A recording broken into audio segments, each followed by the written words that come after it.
I would like to welcome all our panel speakers, a group of very distinguished panel speakers who come from very relevant and very current kind of business areas that will share with us the insights about this technology, digital economy, post-pandemic, as we are kind of hopefully walking towards the end of this so-called pandemic period.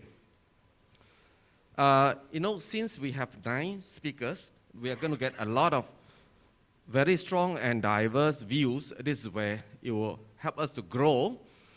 At the same time, we also need to keep certain discipline in terms of timing. So we have actually prepared some questions for the speakers. And I would like to quickly just mention that each speaker, for each of those questions, as we kind of approach those, you are given 2 minutes. And therefore, please go straight to the point. And therefore, it will help to benefit all the audience who are here physically, as well as those online. All right? Now, there are also a lot of this introduction information about the speakers that I would like to urge everyone to read on your own, simply because these are very illustrious personalities. Their CVs actually consist of half the book.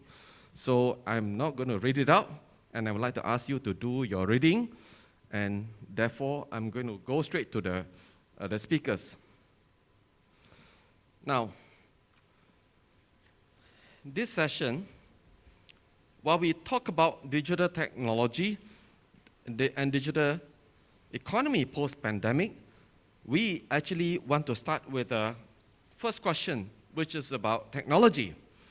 And technology has always been a topic of controversial, because some say that it's good, some say it's bad. And for example, the first application of blockchain technology is Bitcoin, and then China outlawed that for various reasons. And then, but there are other countries also have embraced that. And in fact, there are also countries that has actually used that as their own legal tender. It means it's recognized as a currency. So this is a kind of a result of technology that is being either adopted, recognized, or rejected. So to the panelists, apart from the blockchain, there are many other new technologies. So I would like to pose to everyone on the list here, following the sequence according to the program book here. What do you foresee to be the next big thing affecting and impacting business, economy, government, and society in the next 3 years, especially by 2022? Only big thing. So 2 minutes, and I'm going to invite first Mr. Goh Peng Ooi. And the sequence is Mr. Goh Peng Ooi, Mr. Po Chin Loong, Mr. Pindar Wong, Ms. Mei Ling Fung, Professor Barbara Meynert, and next is Mr. Actually Georg Chmiel, but then we have to call him Georg Chmiel so that people can call his name in a more so-called friendly manner. And then Matthew Chen, and Mr. Chu Jenn Weng, and last but not least, Mr. C.S. Goh, in that sequence, all right? So, the next big thing, Mr. Goh Peng Ooi to start first. Mr. Goh, please. Good afternoon. I'm going to share some charts, and let's see whether they are the big things. So, can you all see the chart? Yes, it's a slide. Yeah. What I'm saying is the most important impact that. So I'm going to divide into three levels of thought. One is the highest thought, that is basically the impact of digitalization, and digitization Now, and the first impact is actually partitioning of concepts and knowledge because of 1-0 origin. So everything can be partitioned in the world of 1-0. And of course, that widens up limits, simplify the methods in mental and physical exploration. And of course, that means opens up opportunities and risk.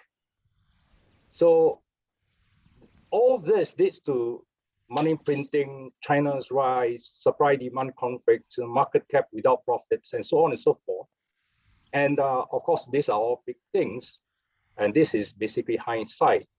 Now, there's one thing that it is not 1-0, that is COVID-19. And I hope that the mathematicians working on toposes will have big breakthrough in future in this so-called partitioning of the real and virtual world. Now, as to that the impact from that partitioning, and of course, it went down to supply side, fund side, demand side, and I add in a new one, it's called system side. Now, that was because I was reading one of the top economists, Chinese economists, writing about the Chinese system and the cost of system. That was his topic. And I thought it's not just cost of system, but system side problem. And so supply side, I shouldn't spend too much time because it's well documented in all economic texts. If you read all of them, you should have a good feel of supply side. But fund side was the one that came up and hit everyone unprepared.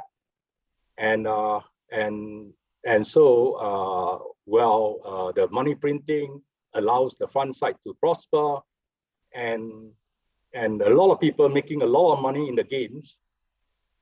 And so the question is, what about micro level? And that could be interesting. And demand side, of course, is behavioral and very messy, but it drives the economy. So this is another one. And of course, you are looking at people like Grab, people like most of the young people are actually driving on, are trying to work on the demand side. Now, the difficult one is the system side, which was actually never recorded in economic facts. And for example, fishing net versus a fishing hook. What is actually which side that belongs to in economy? Container versus loose cargo, and central bank digital currency versus cryptocurrency. Now, we mentioned about two-pronged approach in looking at cryptocurrency, and you have central bank currency, which is basically system currency, while cryptocurrency is basically ad hoc currency.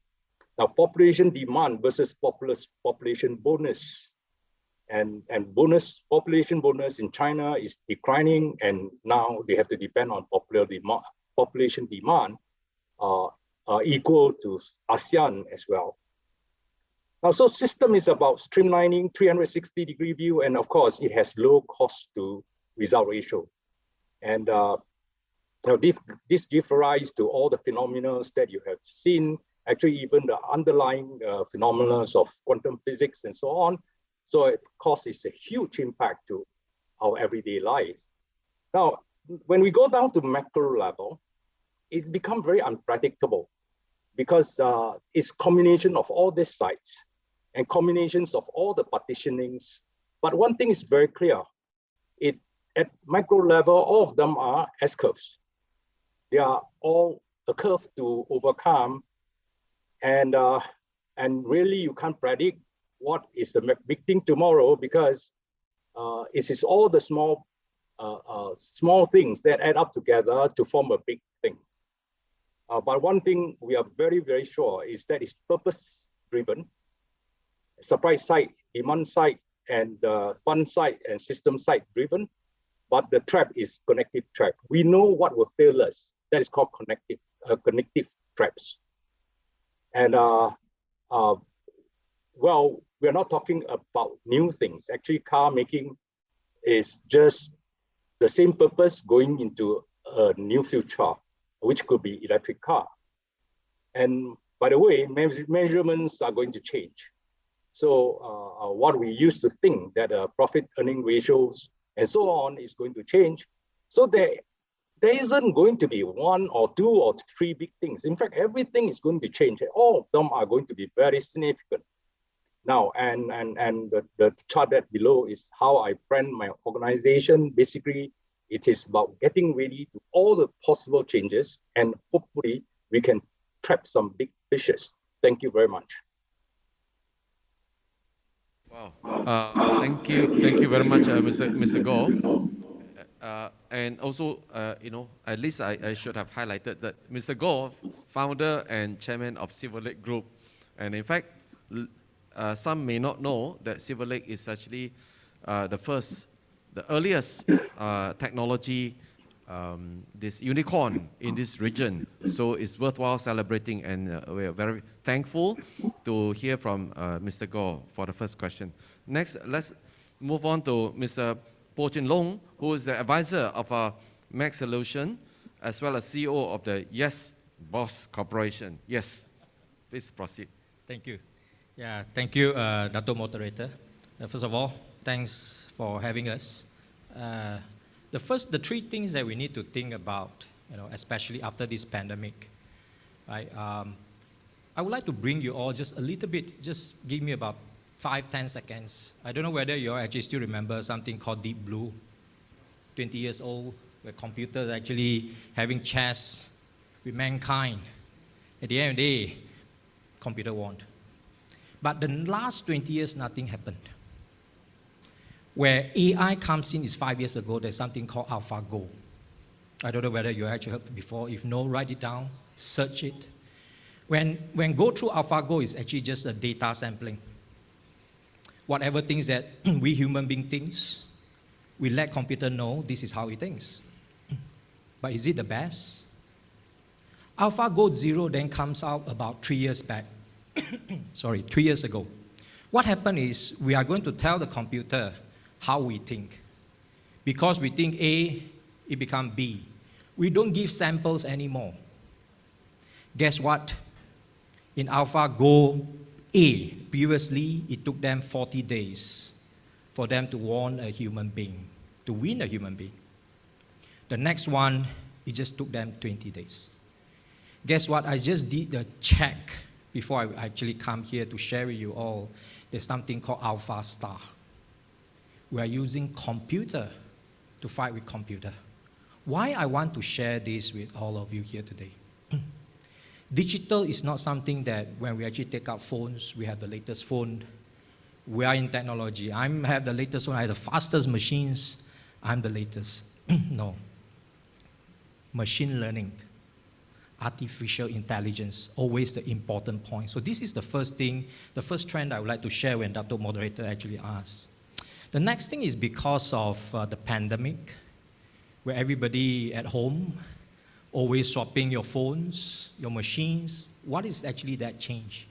User experience. When we want something, we want it fast. We can't wait for 5 seconds. We can't wait for 10 seconds. That's the trend. How can we resolve this? Automation, technology, which bring me to the next point that I would like to share with you all is robotics. When talking about robotics, there's hardware, there's software.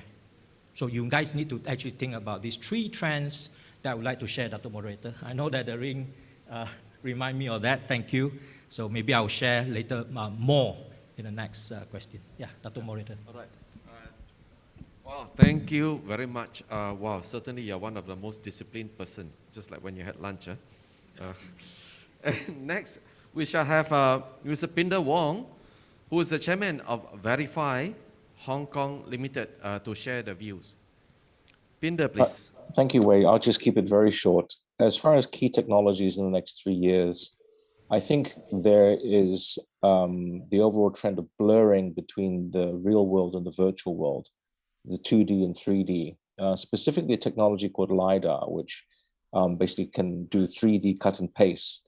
So we can capture images of objects in the 3D world, the real world, and import them into the 2D world. When we include the metaverse, it's going to be extremely confusing going from 2D to 3D and back again. Why back again? Because on the 2D to 3D side, we have 3D hologram technology, which is advancing very quickly, and obviously 3D additive manufacturing. So in sum, the blending of the 2D and 3D worlds is going to be a very big opportunity, and there are a suite of technologies that we should look into, starting with LiDAR. Thank you.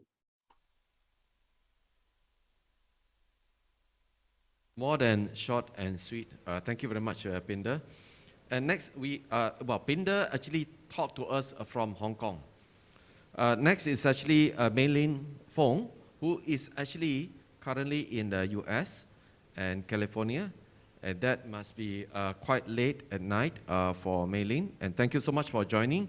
And she is the chair and co-founder of People-Centered Internet. Could we hear from Meylene, please? Yeah, hi everyone. I'm calling from California, but I'm originally from Singapore. I've been here in Silicon Valley for the last 30 years. Especially in 2022, the effect that I expect we'll see after the disruption of supply chains with COVID, the whole area of global supply chains will get a lot of attention and will be much more tightly connected than ever. Reduced paperwork, online advanced evaluation of information will reduce and eliminate all unnecessary transportation delays. Warehouse automation is already happening. The spatial web is being used in the warehouses of Amazon, and I expect that to actually spread beyond the warehouses into the supply chain, the scheduling of ships, the meeting of farmers, crops, all of that stuff will reduce waste in the food supply. The second thing I want to bring up is the use of data cooperatives. People in Indonesia, especially women businesses, have had a lot of trouble accessing finance, and they've gathered together in cooperatives to reduce their credit risk so that they can get financing to grow their businesses. This idea of data cooperatives is also being used in disaster risk financing. And in the Caribbean and now in Southeast Asia, the 10 countries of ASEAN have signed an agreement to share the information related to weather and disasters in order to reduce the cost of disaster insurance. So these are some of the trends that I want to note. Thank you. Thank you. That actually very interesting trend, the data cooperatives and disaster risk refinancing and so forth. Thank you. Next, we have Professor Barbara Meynert that comes in from either Thailand or Hong Kong, whichever location you may be in. Please go ahead. Thank you, Dato. Good afternoon. I'm calling in from Bangkok. For me, one of the most interesting, in fact, I would say the most interesting trend is the net zero target, because that's the most critical issue for us, mankind. And to achieve that, we need the digital technologies that are now being developed and that will be developed. I just want to pick up one point on on green finance. We're going to need, China alone declare they will need close to 100 trillion US dollars to green the economy, to reach the net zero target. And when you add that up, it's going to be hundreds and hundreds of trillions worldwide. And here is where technologies have to come in, particularly on green finance and how to digitize that and how to make it work. So, without even going into other technologies that we need on carbon capture, on carbon credits and trading thereof. So I think, just to go back, the net zero to me is the biggest trend facing mankind today. Wow, when we've set a lofty target of net zero target, that's where trillions of dollars in the green finance. Right, thank you. That's a big thing. And let's move on to next one. Of course, is Georg Chmiel or Georg Chmiel. Thank you. Thank you very much.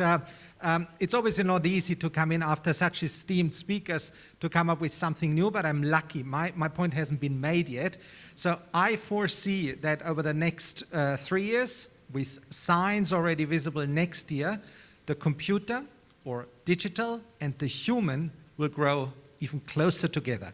I'm not talking about the metaverse, which will happen where we are in different worlds. I'm talking about the fact that the ultimate operating systems for computers is not Android or iOS. It is the human body. And we will see more and more technology being immersed and injected into our body. So we will not have to run around and hold the phone. It will be inside us. I know it's a bit scary. There's a great video on YouTube if you want to watch it. There is a monkey being trained to use a joystick. And then over time, the joystick is actually disconnected from the computer, but the monkey has a little chip in his or her head. And ultimately, the monkey steers the computer via the mind. Next year, Neuralink will start human tests for this technology. Ultimately, good news is we no longer have to hold a phone. We can overcome a lot of diseases which have to do with neural issues. On the flip side, there's always downside with any new technology. That's what I can see, and we will see signs in the next couple of years. Well, thank you, George. Looks like next time I'm going to call you through my mind because it's connected to some wireless digital system to your mind. That's the next big thing. Thank you very much. Next, we have, of course, you know, George is also the chairman of Juwai-IQI that makes investment in a lot of digital companies. So that gives some of the ideas. Next is actually Mr. Matthew Chen, also another good friend, who's the CEO of Sunline Holding Hong Kong, coming in from Hong Kong. Matthew, please. Yeah, thank you, Dr. Wei, and also thanks again for KSI to invite me. In my opinion, probably one of the most prominent single biggest trend is decentralization. Right? Decentralization actually happens in all industries.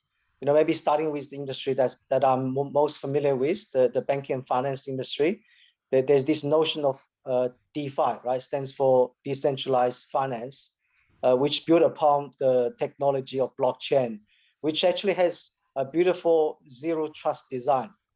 So this notion of zero trust design actually deem the middleman, you know, typically being the bank, probably is going to be obsolete. You know, there's no need for the trust into a bank to do transactions, right? So this is actually going to disrupt the banking and finance world tremendously, right?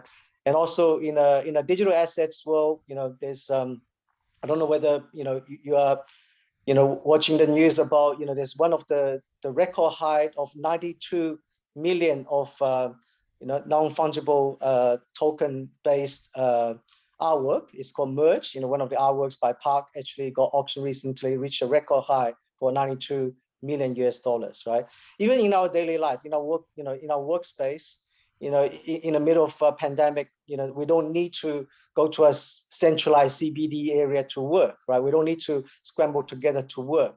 So in my personal experience, at least 50% of my workload is being shifted online. That's why we're talking on Zoom.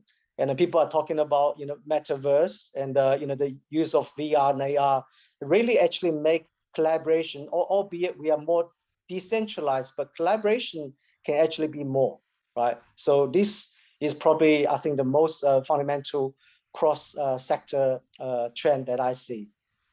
Thank you, Dr. Wei. I'll stop there. Wow, thank you, Matthew. Looks like we have a lot of zeros here, from a net zero target to now zero trust design.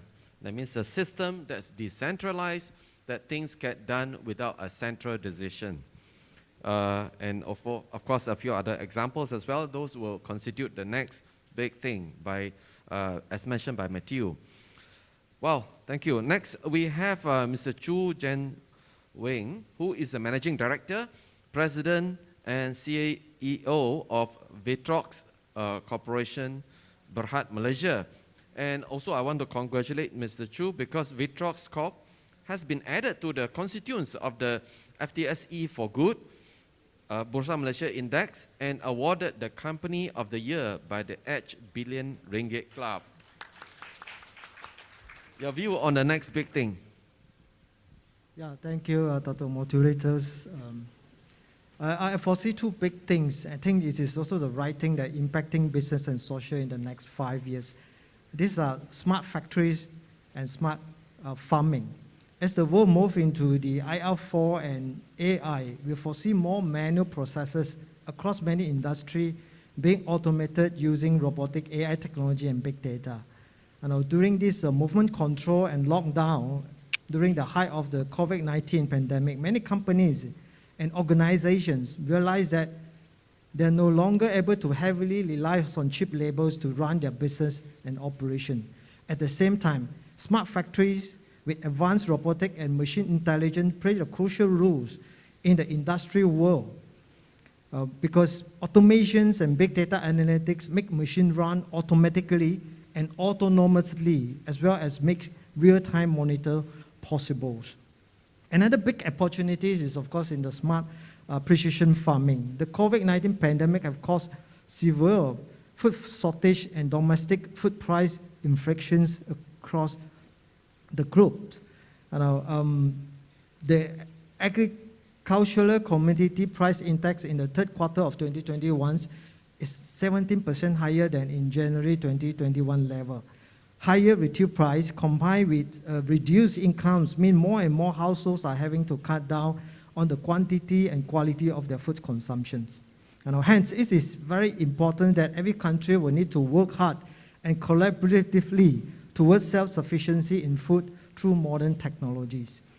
Many companies, including ViTrox, broadly practice the tech for good concept, which is also known as San Keji, with the aim to deliver a positive impact on the world around us. ViTrox aim to implement machine vision, robotic technologies, and circular economy technology to smart precision farming systems, not only to solve existing challenges such as unreliable use and excessive pesticides, but also to preserve the resources. We also see many great agri-tech companies from China that have successfully transformed the agricultural landscape in China at large scale. For example, Meynert, DJI, XAG, FJ Dynamics, and so on. I believe we from Malaysia and the Asian country can learn and collaborate with this company to accelerate the agriculture transformation in respected countries to achieve food self-sufficiency in the future. Thank you. Wow, next big thing, as we have heard, smart factories where machines, automation, and perhaps robots produce goods for us. And smart farming with all this automation produce food for us. So goods and food will be provided by robots to us. And then another point is actually the use of San Keji, which is technology is a force of good. So there are a lot of applications. Right, thank you. Next, we move on to Mr. C.S. Goh, who is the co-founder, Chief Corporate Officer of MACROKIOSK Malaysia. CS, please. Thanks, moderator. Good afternoon, guys. When I was first invited by KSI to speak on this topic, and I knew about the topic is about digital technology, I took it up without hesitation. MACROKIOSK is a digital technology company, and we help companies go digital. That's what we do every day. So this topic is very relevant to what we do, and it'd be great to share a bit more on what we think about digital technologies. The thing about digital technology is that technology is never desirable, I think, but the application of technologies. So for the next 2-3 years, especially, it may go all the way to 5 years, it's about how we apply technologies to the current digital economy that we have. That will actually build the whole digital economy in place, in line with how the consumer behavior and mindsets change. As you probably know, the pandemic has probably expedited 5 to 10 years in terms of digital adoption by the consumers that's been happening, right? So for the next 3 to 5 years, what we see is that the 4 main components that will be happening in the digital world are communication, payment, CRM, and digital marketing. So these 4 components will actually form the crust of digital technologies, and the way companies, the sub-trends that are happening that will apply into these 4 components that will actually build the digital economy as a whole. Ultimately, when it comes to businesses, we all know that we need to acquire more customers, right? We need to grow customers, we need to retain the customers. And digital technology will help companies to do that. Communication, payments, CRM, digital marketing are the 4 main components that we foresee in the next 3 to 5 years. There will be a lot of sub-trend technologies we're building under these 4 components, and you'll see a lot of growth in these 4 segments. Thank you. All right, thank you, CS. You talk about, essentially is to apply digital technology into this digital economy. So that actually will make the impact. Now we have heard about this, the next big thing. And you see, as I've assured you, it's going to be a very diverse view. Because we have heard about, the perspective of the supply side, demand side, funding side, and system side. And we have also heard of component technology, such as AI, robotics, and then we have the LiDAR, 2D, 3D, AR, VR, metaverse. I can continue to throw out a lot of those jargons, and perhaps we will need to kind of understand what it really means. And we also have some of the next big things that are actually a lot macro in nature, which includes, like, for example, everything is so tightly connected, the data corporations that provides funding for the SME, and how do we actually provide that kind of refinancing for disaster risk. We have also heard about the next big thing that includes net zero target for the emission. We have also heard about what they call the the zero trust design with decentralization, NFT, and so forth. Smart factories, smart farming, and applied technologies. With all these next big things, how do we apply in our business, as well as how would that be applicable to our economy? So the next question will be, how has the businesses and the industrial sectors, how have they been adapting to the new normal and the digital transformation? What are those imperatives? So this is the second question. In the same manner, now that we have gathered, we have warmed up already, so I would like to encourage all the speakers to speed up a bit more. So we start with Mr. Goh Peng Ui again. Let me unmute myself. I hope you can hear me. Now, we have heard of technologies, we have heard of systems, and well, the one that confuses most is most likely technologies, because there are 70 over types of technologies. We have a company that specially actually monitor those technologies and put them together as a prototype. And the simple thing in life is actually our purposes. So we heard various purposes in applying technology. And of course, in between, we are influenced by economy, and that's the reason why you have supply side, demand side, fund side, and system side. Now, as we move forward, irrespective of what company we are or what purposes we are, obviously we can't be looking at all the technologies and trying out all the combinations, or we use mathematics or scientific means to analyze simulate what is the impact. I think most likely we are going to use common sense and to decide whether we focus on technology, or we focus on purpose, or we focus on system, or we focus on fund. And there are actually not more than 8 types of approaches if we combine technologies and purposes and economy.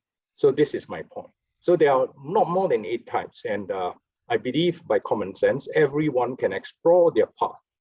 And of course, each path is always unique to whether it is a country, whether it's a company, or whether it's an individual. So I think that has to live to the individual entities. Yeah, thank you, Mr. Goh.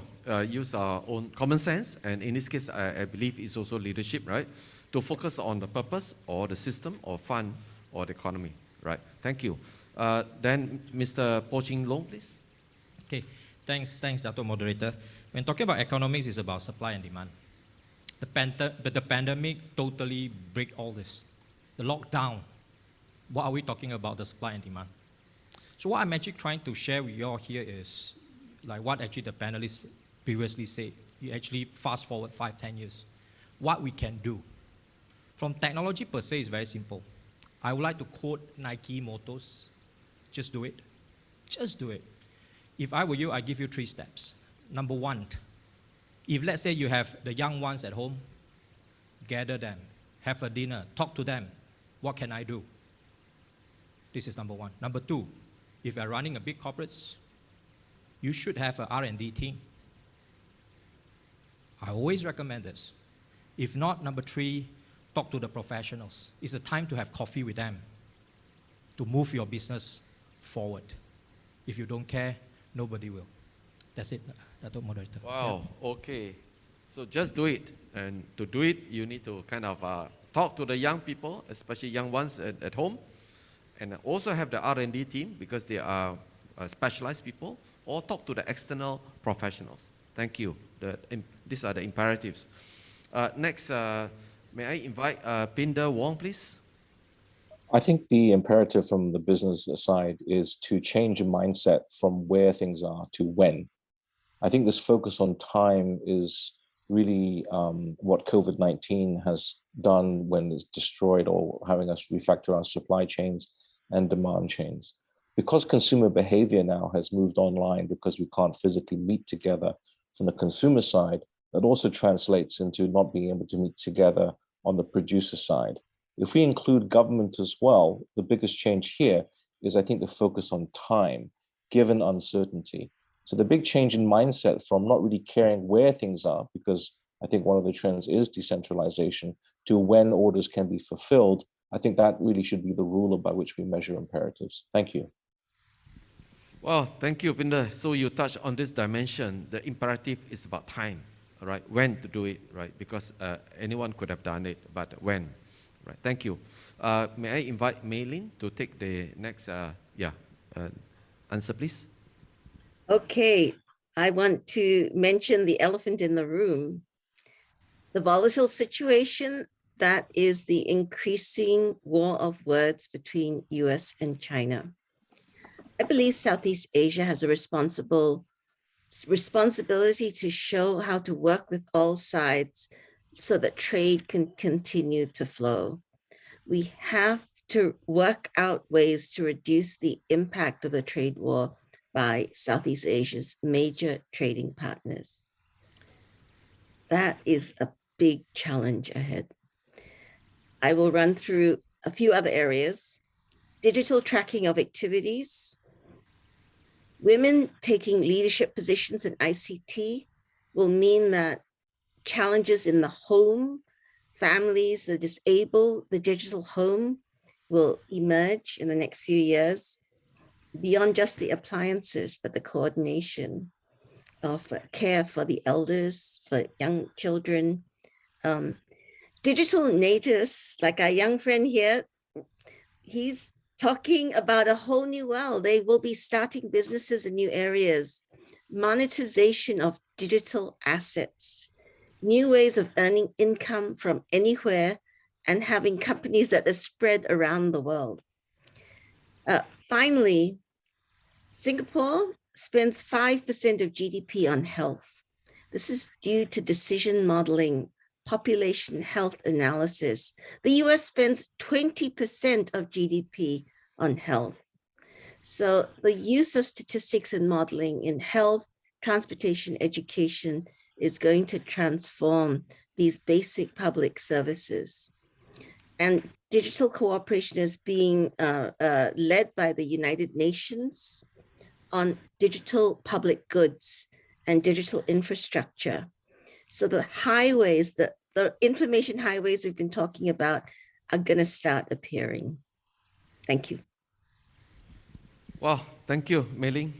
You actually have taken to the very macro picture what the businesses and industrial sectors could actually adapt is that situation caused by the disruption of the U.S.-China trade war. How do we work with all sides?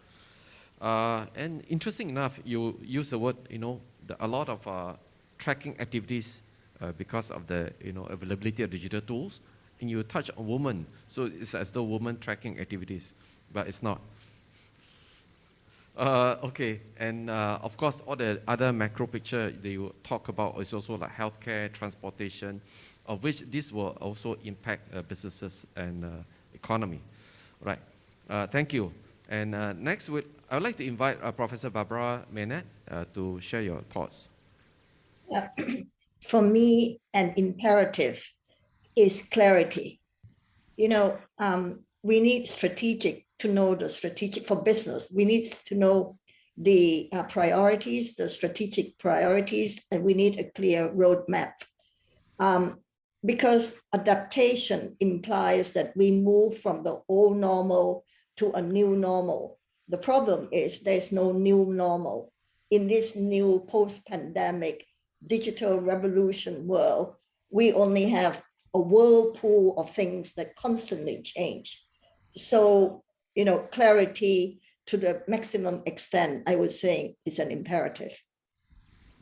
So it's no longer about technology. Thanks, Professor Barbara, because you're talking about having clarity in mind. Sounds like we need to do more meditation.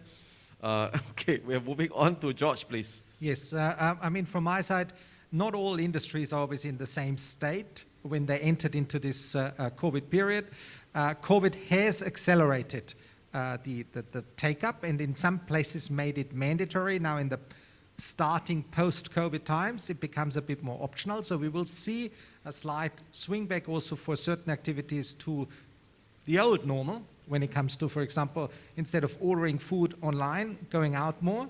That one is happening for sure. But at the same time, there's one fundamental thing which happened during COVID. I think society was changed also a bit.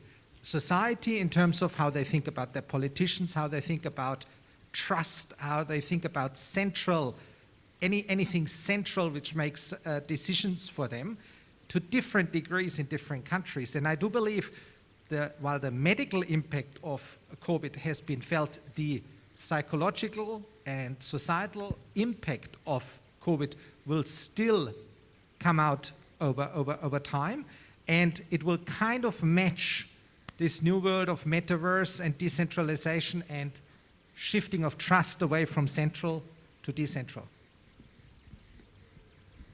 Thank you, George. Sounds like the question of trust, whether it's trustless or trust, continue to come out, and because the behavior, mindset, all this has also changed, right? Thank you, George. Next, we have Matthew, please. Yeah. So the question is, how different industries and economy sectors adapting to this new norm, right? So my answer to that is, I'll call it a revolution rather than evolution, right? So this revolution of digital transformation, especially when it's accelerated by pandemic, COVID-19, surely there are winners and losers, right, in different industries.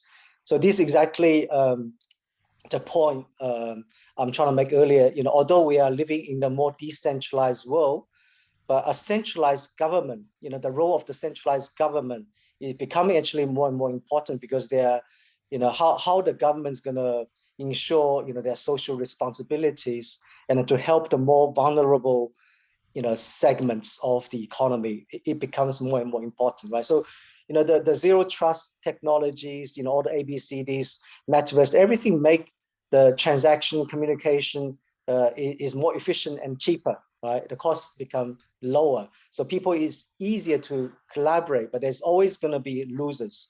So the role of the government is really need to step in and ensure the social responsibilities is adhered to.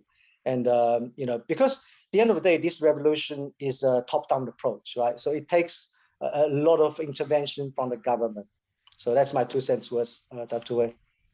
Yeah, very interesting, Matthew, because revolution usually comes from ground up, and what you are suggesting is this: have a top-down revolution, whereby give central government more power so that they can care for the rest, right? Well, thank you very much. And next, may I invite Mr. Jenn Weng to share your thoughts? Yeah, thank you. I think we are more resilient than we thought. According to McKinsey Global Survey, companies have accelerated the digitizations of their customers and supply chain interactions and their internal operation by 3 to 4 years for developed countries and 5 to 7 years for developing countries. And many of those, the changes could be here for the long haul. This company responded effectively to the crisis with the ability to streamline operation and automate manual process before the pandemics. Now I can order Penang Laksa located in the Aitam market just using my mobile phone. And I can't imagine that before the COVID. So this is a very positive change, that companies that actually adopt digitization will be able to survive and strive for better. But on the other hand, the companies fail to adopt, and then they will actually wind down. These accelerations of the digital technology create abundant opportunities and new possibilities for businesses, educations, and community to make impactful change for a better world. ViTrox, as an example, make machine vision inspection systems and robotics that scan for abnormality in the semiconductor and other goods. However, our concern is that the IR4 may generate negative impact associated with engineer consumptions and carbon footprints. So today we have a clearer purpose to use technology to reduce waste of the natural resources on the planet and high labor dependency with the deployment of smart machines and systems in manufacturing of cheap and productions of agricultural food. As mentioned by Dancy Lim Kim Yu, the outbreak is a punishment from God. The outbreak of COVID-19 pandemic is a grand lesson for us as human beings to realize that we are all connected and live in one global village that is deteriorating in many fronts. We are vulnerable regardless of how powerful we are as compared with the natures. And we should stay humble, fearful, and grateful about all other living beings and the natures. There's no better time than now that we need to rethink how business, technology, economy should run for the betterment of the majority and not for the generating huge profit for a few big companies around the world. Technology for good, enterprise for good, and economy for good are the new trend for good post-pandemic era to achieve common and sustainable prosperity within and beyond country. I believe this is the right time forward and before it is too late. Thank you. Well, thank you, Mr. Chu. You say that everyone has seen acceleration of digital transformation, anything from 3 years to 7 years, faster than what it should be. And then you have used ViTrox as an example of the, all this, everything for good, and ViTrox for good. All right. Next, we have this CS to share with us. You can have the greatest technologies, but if it doesn't help your business, it's probably not a good technology. So don't be afraid to apply technologies to meet your business objectives. Set the objectives and use technologies to meet them. Use it to acquire more clients, grow your clients, retain your clients. And how do you know whether it really helps your business? Ultimately, it's about improving your customer experience, your customers' convenience to getting your product and services, and ultimately, basically, to convert more potential customers to sales. So the technologies are out there. You just got to apply them to your benefits.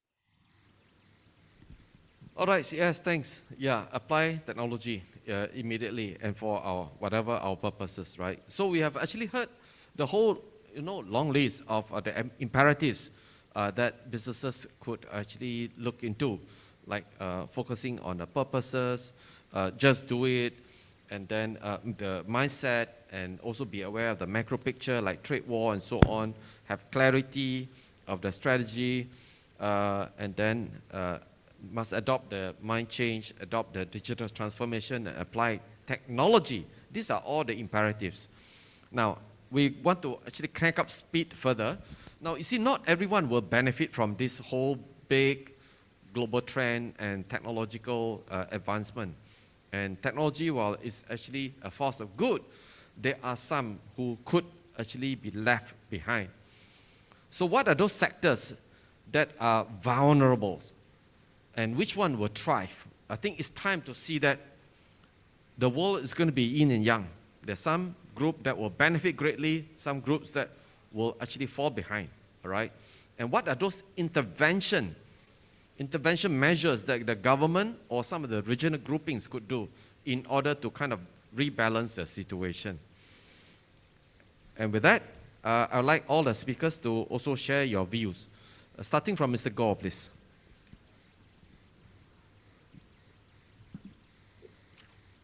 Well, if you look at Japan, and they actually have gone through multiple cycles of reinventing themselves. So there is no such thing as which one will drop off, which one will not drop off. But more importantly is you must know why you exist. So your purpose. And making sure the how of the purposes are not the same all the time. One how can easily kill the other how. And a good example is camera. Used to be Fuji camera, Fuji films and so on. And that how overnight it become digital film and Fuji is gone. So the purpose remain the same. It's actually catching an image. So as long as you stick to the purpose and keep on reinventing the hows and catching up with all the technologies and make sure how the how are in line. And of course, the last part, which is the most difficult part, is when. Well, digital technology was invented in 1974 by Xerox, but then it was much later that it became commercial. So it's actually as simple as sticking to the purpose, reinventing the how, and make sure gauge the timing and survives. Oh, okay, very powerful. Hold steadfast to the purpose, reinvent the how, and also master the when, the timing. Thank you, Mr. Goh. Next, Mr. Poh, please. Yep, thanks, Dr. Moderator. If you ask me which industry will get impacted, guess what? My answer is all. Including my own technology. I own some technology firm for 20 years. We need to change as well. If we don't change, I'm not scaring all of you. Like what the ViTrox guys, our friends have said, you are no longer relevant. The next question is those grouping. Like this morning, we actually heard about RCEP, CPTPP, One Belt, One Road. No, those are the things. Can it actually help? Yes, definitely the answer is yes. It's bilateral agreements that we're actually looking for. Is the fair agreements between two parties. I give you a very good example. If you heard before this morning, Dato Sri Wikasyong says there's a word called gig economy. We totally agree with this. With this technology, with this pandemic, the breakthrough through technology, this is possible. With gig economy, we need a fair deals. Example, we're actually doing services in the United States. We are doing services in the China, or China people do services in Malaysia. We need all this in place. I hope that actually answered the question. Yeah? Okay, thank you, Mr. Poh, because you said that if we don't change, that's where we're going to go to fall behind. And then intervention will certainly be helpful. Right, next, may I have Pindar to share your thoughts, please? I'm sorry, I didn't quite understand where we are in the agenda. Share the thoughts on. Yeah, this is the third question, which is about, see. we have heard about, the big things about technology. We have heard about what we could do, in business and economy. What are those imperatives that we must actually look into in order to stay ahead? Then the next question is this: when people fall behind, right? So, what are those interventions that could be possible? Which one would thrive? Which one may not? I don't really have a good answer for you for that. I mean, I would look at it slightly differently. I worry about the gray economy, people who are less able to evolve to this tech future that we keep talking about. And they're the ones who are affected by this. In a world where I perceive that we'll have inflation coming forward, I think technology for cost savings is one of the very strict metrics that people will use. But I don't have a good answer for you, I'm afraid. I think it's very uncertain. That uncertainty drives costs. Those costs will need to be passed on. And it's going to be, unfortunately, adapt or die. And I think that's going to be very hard for a lot of people. We may all be in the gig economy, whether or not we like it or not. You may touch on a little bit of what you talked about the other day, which is central bank digital currency, because you're touching that what they call the vulnerable group, the grey economy people who actually have to face rising costs of living, right? Yeah, I mean, I perceive that we're going to be moving into sort of past this sort of transitory inflation to something akin to 2022 is what I call 1972, when we had the oil shock. We have the silicon shock, we have COVID shocks. All of that's just going to drive uncertainty. And so what I think is important here is that we have a network view, which will be diverse. So I don't have a solution, but some of my network people in my network might have a solution. With money being digitized, that will allow a lot of flexibility. When we have also common rules of origin, for example, RCEP, that will allow more degrees of freedom to solve these challenges, which will continue to evolve. So, multiple strategies, being very flexible, I think will be key. And I'm not quite sure what the new metrics are. I'm very enamored with this carbon zero, because I think that it really is the meter by which we should view success and failure at a species level. Right, thank you, Pindar. May I invite Ms. Mei Ling, please? Yeah, I think tourism, conference like this, business travel, very vulnerable. We've already seen the devastating impact due to COVID. It will take time to recover. And in fact, it will transform. The other place is that cyber attacks on businesses and individuals will increase. So we have to be much more careful. And we have no good international coordination to go after the ransomware companies today. So until the international governments come together, that will continue to be a problem. What will thrive is remote services, digital services, but new types of regulation. So there's been tremendous disruption in China. In fact, this wonderful thing about Alibaba, AntPay, Tencent, enabling tens of millions of small, medium enterprises to get financing, but suddenly the regulators come in and they're not quite sure how this is going to happen. So regulation is going to be a big disruptive force that we actually can't anticipate how each country is going to respond. India is doing their own version of this. So finally, digital standards will allow the flow of information between countries, but countries want to control what information goes in and out, just like they control what goods go in and out. How will all of this work out? It's going to be an exciting time. Back to you. Right, thank you. Wow, some of those are really very real issue, like for example, cyber attack, ransomware, how are we going to address this? And then regulation, that at times may also be a disruption to the industry, especially the disbursement of the micro loan example that you have given. So therefore, we really need to relook at this, and digital standards that you talk about allow freer flow of the information. Right, thank you. May I invite Professor Barbara next? Yes, one of the important outcomes of the pandemic is the increased role of government in the economy and in business. And that's true across the board, regardless of the political and economic system. So I think industries and, and sectors that fall within the national agenda would really thrive. I mean, the obvious example is the semiconductor industry. But at a different level, it also applies to subsectors. Say, take Thailand and tourism, which is so important to the country. In the new government national agenda, there is something called the BCG economic model, which is bio-circular green economic model. which Thailand is making it a theme of the APEC 2022, hoping that other countries, other members of APEC would adopt. And under this national agenda, it's not just tourism will thrive, but particular subsectors like green tourism and wellness tourism will be, specially promoted.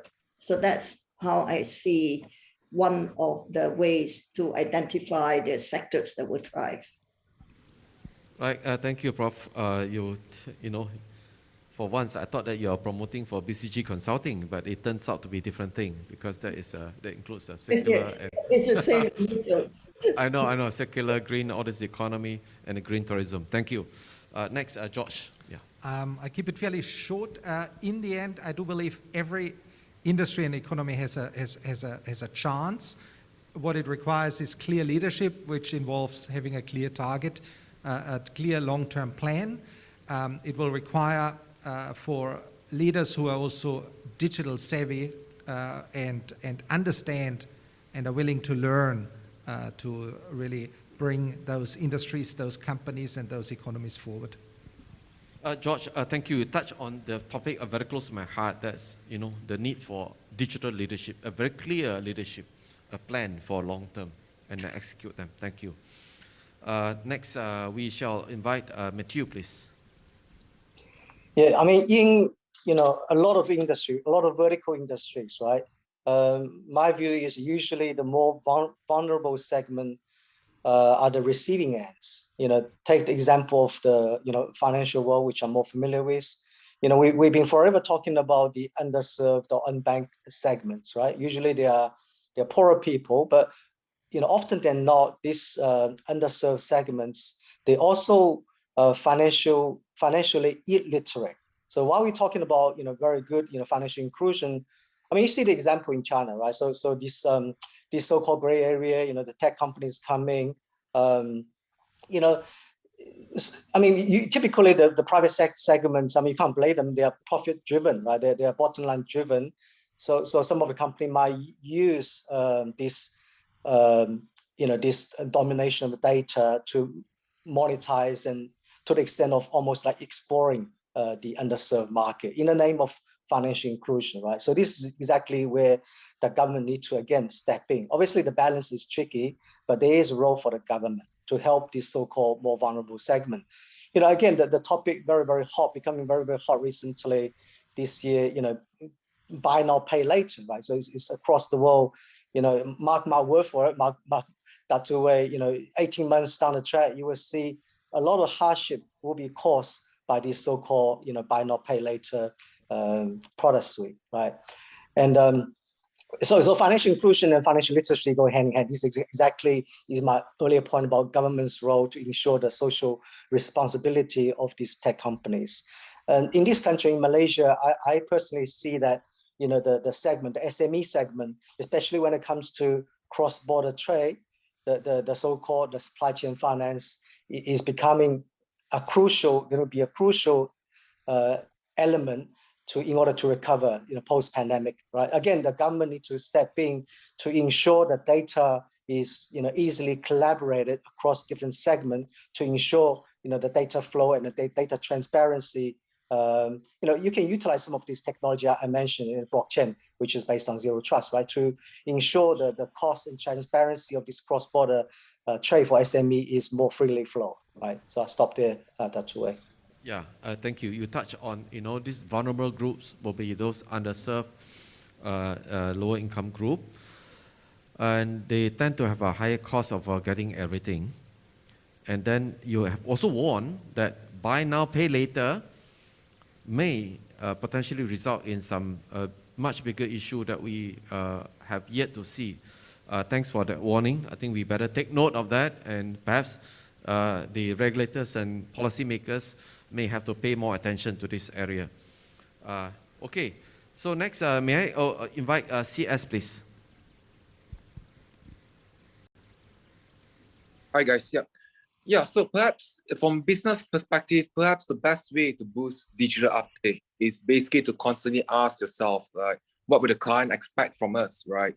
what the client expect from you to actually create better experience for them. So by simply allowing this sort of constantly ask questions to yourself will actually lead to decision making that will actually boost innovation in how you use digital tools in the way you apply to your businesses.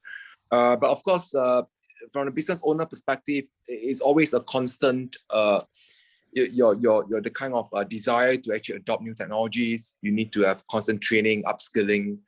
And of course, from the government perspective, you can definitely help the whole economy per se, by providing more SMEs with technology support assistance, encouraging training, upskilling, building a data culture perhaps, and ultimately raising a digital security profile for all SMEs. So these are some of the areas that will definitely create the uptake in comes to digital technologies, both when it comes to the business owner mindset as well as from a macro perspective will be the government initiative as well. Thanks. Well, thank you, CS. You know, just now I somehow missed Mr. Chu, so come back to Mr. Chu. Thank you. Thank you. Keep the best for the last, right? Yep, I think most of the speakers already covered the most vulnerable sectors. Let me touch base a little bit on how the Malaysian government actually helped the SME through grants. I think all of you agree that the SME and the micro SMEs are the ones that are most vulnerable and really need help. And I'm great that our government have actually come up with many stimulus package through Banjana to give up a matching grant to SME and mid-tier companies. For example, the smart automation grant is offered by MIDA, up to a maximum grant of 1 million per companies to assist companies to automate and digitize their operation, productions, and trade channel for better efficiency and productivity. But unfortunately, due to overwhelming interest, I understood that the program is temporarily put on pause due to lack of funding. So I hope the government can do more on this. And but apart from the government, I think the bigger corporations, GLC and multinational companies should also play their roles to build a stronger ecosystem by helping the SMEs. I'm also great to know that Intel is going to invest $7 billion in Penang to create 3,000 jobs. But I'm curious, how much of these $7 billion will create the spillover effects to the local SMEs? I will love to learn about that and see how through this investment, our local ecosystem will get stronger and stronger. Thank you. Well, thank you. Yeah, Mr. Chu, you touched on the FDI spillover effect and also the grant of the government. Now, I think we have like 5 minutes left. There's also a question from the floor. And there's one question about talent that I'd like to use a rapid fire format. That means everyone just one sentence, right? All the speakers here, just one sentence about talent. What are those critical competencies and skills needed in this digital era? And also how to get there fast. One sentence, starting from Mr. Goh. Hi, I see everything as an S-curve, whether it's a macro S-curve or the micro S-curve, or whether it is technology S-curve, or whether it is a system S-curve. Everything is an S-curve. A person who can firmly overcome an S-curve is a talent in that particular area. Wow. Okay, next, Mr. Po. Okay, thanks, Dr. Moderator. I just would like to start with 2 words: data, AI. Okay. All right. Thank you, Pindar. Resiliency, don't look for shortcuts. They don't exist. You'll save a lot of time not looking for them. Thank you. Short courses. All right. Thank you. Mei-Ling? How do you build trusted relationships when you don't meet face-to-face? All right. Trusted relationship. And Professor Barbara? I see 2 foundation universal skills. One is the digital literacy for everyone, and digital intelligence, the sort of thing we talk about for as many people as possible. To get there fast, we need the involvement of whole society. Wow, brilliant. Digital intelligence. Georg, please. Digital curiosity, but also ethical standards. Whew. Curiosity and standard, digital. Yes. Matthew?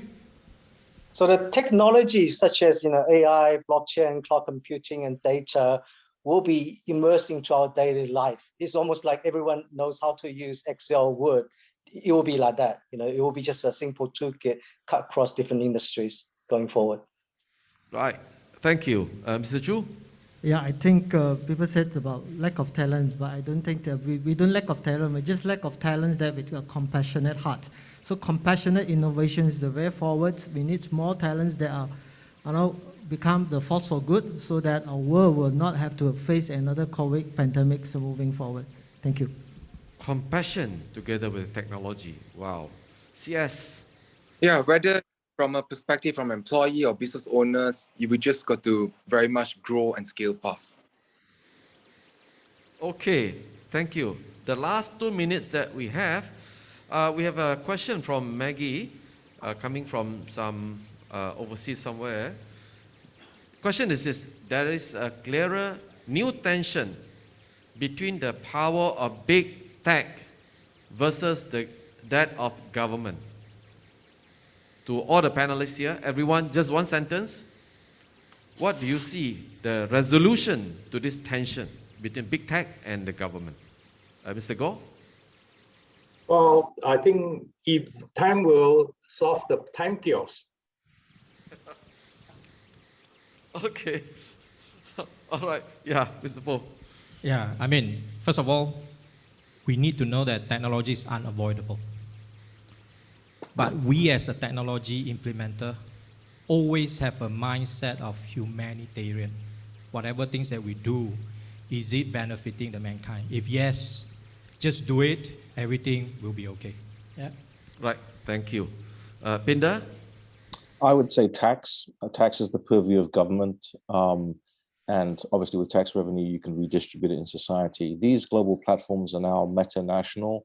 And so we need to look at what sovereign ways are still left for nation state actors to enforce their ethics and their rules within their borders. Thank you. Wow, tax as a solution. Thank you. Meilin? Data up to now really has been collected by for-profit entities. I see the swing back of the pendulum where data cooperatives amongst local communities will show new ways of organizing and doing governance. And data cooperatives will be then linked inside each country so that the national governments can actually have more oversight over the data generated by its citizens. All right, thank you. And moving on, Professor Barbara. I see lots of tension between centralization, big tech, and decentralization.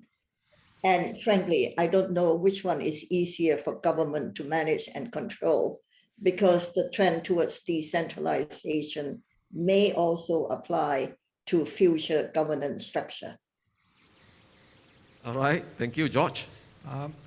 It's a very, very difficult one. Maybe the only thing is that global technology companies are far more global than governments who think sometimes a bit more insular.